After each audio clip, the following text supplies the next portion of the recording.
Hello বন্ধুরা, আশা করি তোমরা খুব ভালো আছো। তোমরা নিশ্চয়ই আগের ভিডিওটা খুব এনজয় করেছো, যেটা ছিল পনির কোরমা। হ্যাঁ জানি।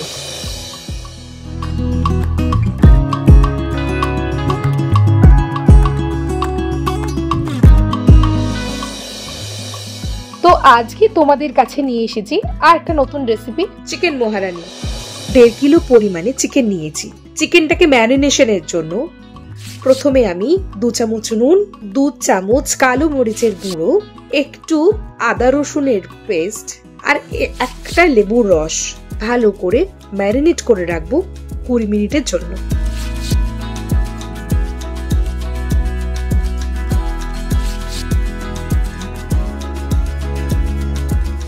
একটি পাত্রে নিয়ে নিয়েছি গোটা ধনে, 1 টুকরো দারচিনি, কিছুটা পরিমাণে জায়ফল জয়িত্রী, লবঙ্গ, ছোট এলাচ, গোটা কালো মরিচ নিয়েছি, 3 টুকরো শুকনো লঙ্কা, কিছুটা পরিমাণ কাসৌরি মেথি ও গোটা জিরে।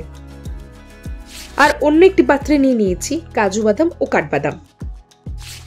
এবার গ্যাসের উপরে একটি প্যান বসিয়ে লো ফ্লেমে সমস্ত মশলাগুলি ড্রাই রোস্ট করে নেব। এরপর ঠান্ডা হয়ে গেলে মিক্সচারে একটা পেস্ট বানিয়ে নেব। এরপর কড়াইটা গরম করতে দিয়ে কিছুটা পরিমাণ তেল দিয়ে পেঁয়াজগুলি ভালো করে ভেজে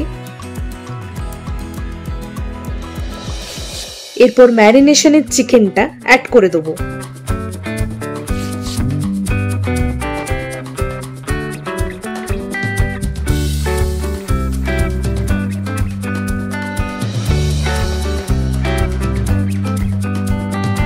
এরপর কিছুটা পরিমাণে দেবো টক দই, দিয়ে ভালো করে কষিয়ে নেবো বেশ খানিকক্ষণের জন্য। এরপর মিক্সচারে গুঁড়ো মশলাটা মাংসের মধ্যে মিশিয়ে ভালো করে কষিয়ে নেবো। লো ফ্লেমে 10 মিনিটের মতন রান্না করতে দেবো ঢাকনা দিয়ে।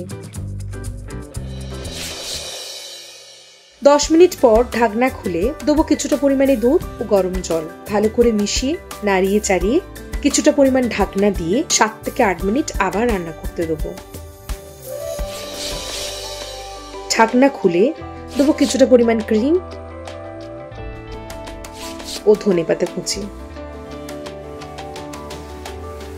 চলো, রেডি হয়ে গেল আজকের রেসিপি চিকেন মহারানি। কেমন হয়েছে জানিও বন্ধুরা।